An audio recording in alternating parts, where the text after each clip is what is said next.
tarde. Boa tarde. Eu sei que este almoço pode para uns ter sido mais repleto para outros, mas pronto. Vamos tentar abrir um bocadinho a pestana e a equipa de Sana convidou alguns de nós para darmos o nosso testemunho de vida, de caminhada no renovamento. E o que é que tem sido isto, esta maravilha do renovamento na nossa vida? Se eu estiver a falar muito, tentei-me calar, está bem? Que eu sou boa a estender o pano. O meu grupo sabe disso, por isso eu já sei quando começar a ver assim os braços ali do lado do couro, tipo, me calar. Eu calmo, está bem? Antes de mais nada, o meu nome é Ana, eu pertenço ao grupo de Revor, o grupo Shalom Aleluia, e conheci o renovamento, tinha eu 14 anos, foi em 1994, numa assembleia com o Padre Tardif e com a Irmã Bridges. Se calhar com algumas pessoas que também estiveram nessa assembleia, e eu sei que foi uma assembleia repleta de bênçãos, cheio, inclusivamente uma pessoa que hoje em dia é sacerdote, que foi ali que sentiu o chamamento.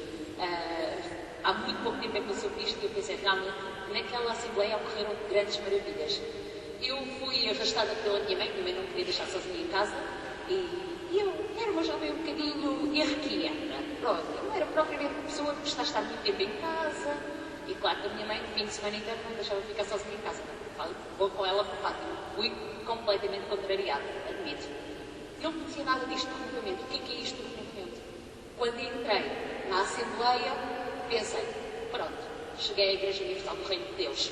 Foi a minha impressão, sou muito franca. Fiquei a olhar e eu, mas onde é que me vieram pôr? Passou-se um dia e eu achei aquilo. Pronto, eu achei que foi uma seca, isto falando de uma forma mais jovial. E à noite, a falar com a minha mãe e com a minha vizinha, elas diziam, olha Ana, prepara-te que isto com o Padre Tardif, às vezes acontecem curas, acontecem coisas estranhas, não estranhas de alguém gritar. Começaram a preparar para aquilo que podia ser horrível. E eu, curas, alguma vez existem curas? Claro que não existem. E eu lembro perfeitamente da minha vizinha, Deus a tenha no céu, de dizer, tu és como São Tomé, ver para crer. E claro, gosta de desafiar, né? Claro que sou como São Tomé, ver para crer. Deus reservou uma coisa para mais tarde. Fui para a Assembleia, era como a comunidade de Manuel. E eles chamaram os jovens todos para a parte de baixo. Quem conhece o Paulo VI sabe a que é que eu me refiro. Eles disseram os jovens todos e a minha mãe, claro, não queria que eu ficasse ali, com o meu ar de frete, e empurrou-me lá para baixo. Fui-me meter no meio dos jovens, armada em bicho de mato, não queria falar com ninguém. Eu até sou um bocadinho comunicativa, mas naquele momento, ali aquela gente da igreja não me interessava assim muito. Pronto. E então, juntei-me a eles. A animação e tudo mais. Entretanto, reparo que 2 filas atrás de mim estava uma criança ao colo de uma mãe. E essa criança era surda-muda, tinha a volta dos seus 4 anos. Fui brincar um bocadinho com a criança, continuava numa de bicho de mato, não dava com o resto das pessoas maiores, a criança compreendia-me, e voltei para o meu lugar. Entretanto, o Santíssimo entra. Eu nunca tinha feito uma adoração, portanto, eu nem sabia como é que se devia de estar perante o Santíssimo. E cheguei, ele entra, vejo toda a gente a ajoelhar-se. Por que é que me vou ajoelhar? Não me dizia nada, e eu não faço as coisas porque toda a gente faz. Eu tenho que fazer as coisas porque eu as compreendo. Isto tem um bocadinho a ver com a minha maneira de ser. E o Santíssimo desce, toda a gente ajoelhada e eu em pé. Estou a ver a Assembleia toda ajoelhada e há ali uma mula em pé, assim, não fazia nada. E às tantas o Santíssimo, quando passa à minha frente, eu não vos sei explicar.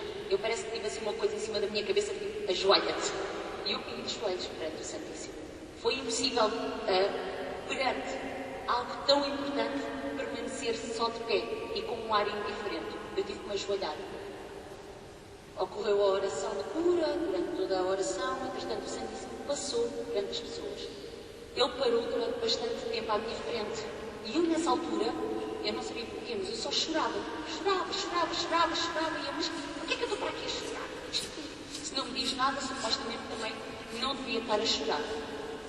Entretanto, ele passou e parou à frente dessa criança com quem eu tinha estado a brincar. Ele esteve um tempo infinito, não sei precisar quanto tempo é que ele esteve ali.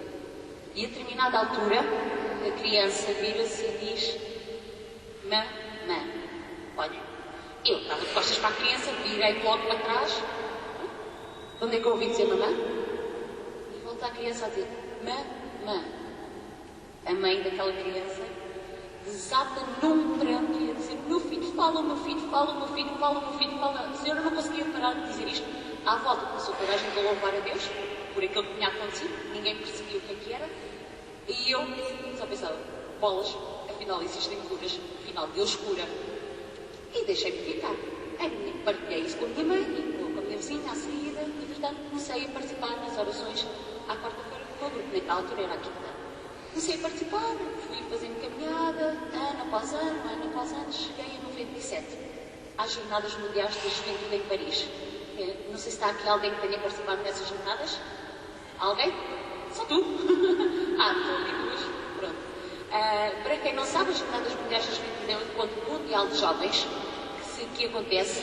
Os jovens de todo o mundo se reúnem com o Papa. Este ano foi em Madrid, por isso alguns de vocês devem ter ouvido falar. Em 2008 foi em Sydney e pronto, assim sucessivamente.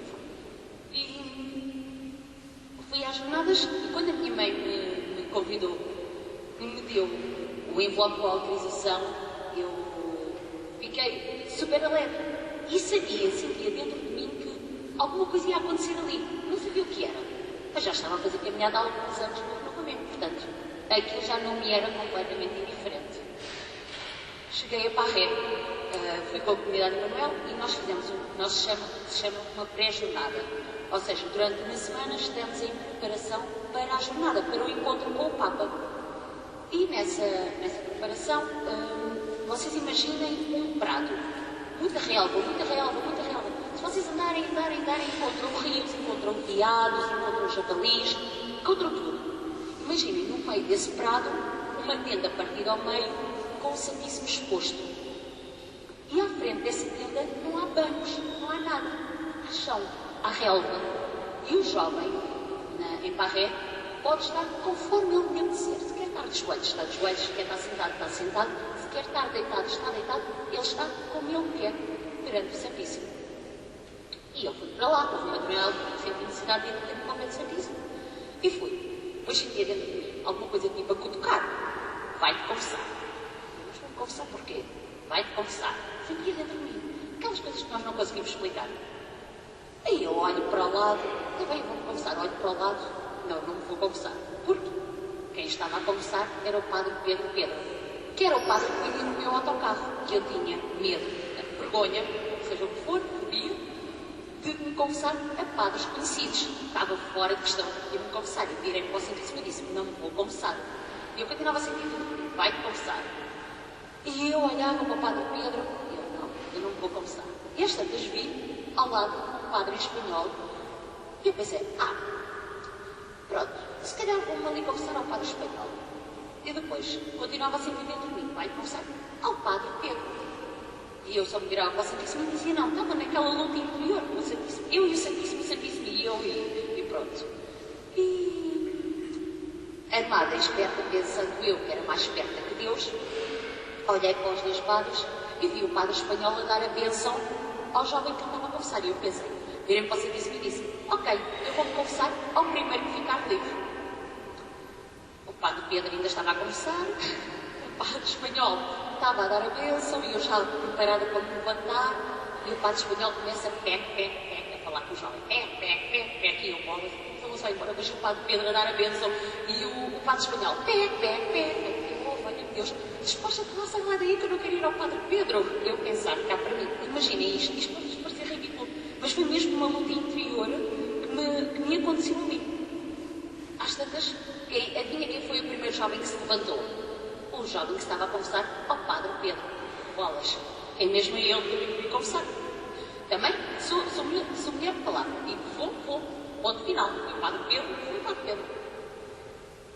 Quando me abeirei do sacerdote, disse-lhe que havia uma coisa que eu sentia uma revolta muito grande em relação a Deus, que era em relação à morte do meu pai. O meu pai morreu, eu tinha 10 anos, e eu assisti à morte dele. E isso magoou-me muito, profundamente. E a minha mágoa maior era exatamente com Deus, porque é que ele me tinha levado o meu pai, sendo eu tão nova. E o meu pai era uma excelente pessoa, super participativa na comunidade. Aliás, eu até costumo dizer, eu herdei os amigos dele. Muitos dos meus amigos hoje em dia eram os amigos do meu pai. Hoje pessoas já com os seus 70 anos, mas são meus amigos e fazem parte deste grupo e tudo mais. E falei com o Padre Pedro. O Padre Pedro, no silêncio, só disse, ok, então baixa um bocadinho a cabeça. E começou a rezar sobre mim. Eu não sei dizer quanto tempo é que eu estive ali.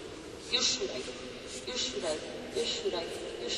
Eu devo ter estado mais de meia hora a chorar, mas a chorar sem parar. Sabem, aquele choro que eu não conseguia acalmar o choro. E chorava. Entretanto, o choro foi acalmando. O Padre Pedro lembra perfeitamente, pôs as mãos acima dos ombros e diz-me, agora vai ao pé do Santíssimo e pergunta o que é que te acabou de acontecer. E eu olhei para o Padre Pedro, meu Deus, eu já faço caminhada no renovamento há algum tempo, mas bolas, eu só discuto com Deus, mais ou menos. Agora, para contar o que é que me aconteceu, isto já vai ser um tempo mais difícil. Mas fui para o pé do Santíssimo e senti claramente no meu coração uma coisa, que é, eu nunca te vou fazer compreender a morte do teu pai, mas eu vou-te dar a capacidade de a aceitares. Compreender não é a mesma coisa que aceitar. A morte não se compreende, mas Deus, com a sua força, com a sua eterna misericórdia, Deus dá-nos a capacidade de a aceitarmos. Um coração liberto, um coração limpo de mágoa, foi para as jornadas para Paris, para o encontro com o Papa. Quando nos encontramos com João Paulo II, com o beato João Paulo II, ele passou à nossa frente e eu tenho uma fotografia dele olhar mesmo na nossa direção. E quem lá estava vai perceber o que é que eu quero dizer com isto. Porque quando ele olhou, parecia que ele estava a olhar diretamente para mim, Ana. Eu que sou pequenina, mas obviamente ele não estava a olhar para mim, mas para mim, ele estava a olhar para mim. E que me dizia, e senti mesmo claramente, eu preciso de ti. Saí das jornadas com esta sensação dentro de mim. 97 passou-se, 98, 99. Em 99, alguns elementos do núcleo do meu grupo convidaram a participar na oração. Com eles no núcleo. Ainda não tinha sido discernida, fui só lá conhecer. Pronto. Sabem, aquela coisa, deita-se o isco, para ver se pega. Pronto. Pegou. A única coisa que eu vos posso dizer é que pegou. E então foram mostrar-me um bocadinho o que é que era isto do núcleo, como é que funcionava, semana após semana estava com o núcleo. Entretanto, houve discernimento de núcleo e fui uma das pessoas votadas. Naquele momento, acho que era o Martinho, o responsável, e fui votada. Entrei sem fazer caminhada com o núcleo. Atrás de mim, mais discernimentos houveram, mais pessoas, mais jovens foram entrando e atualmente, felizmente, temos um grupo constituído por muitos jovens. Mas há uma coisa que tem sido muito importante. O nosso grupo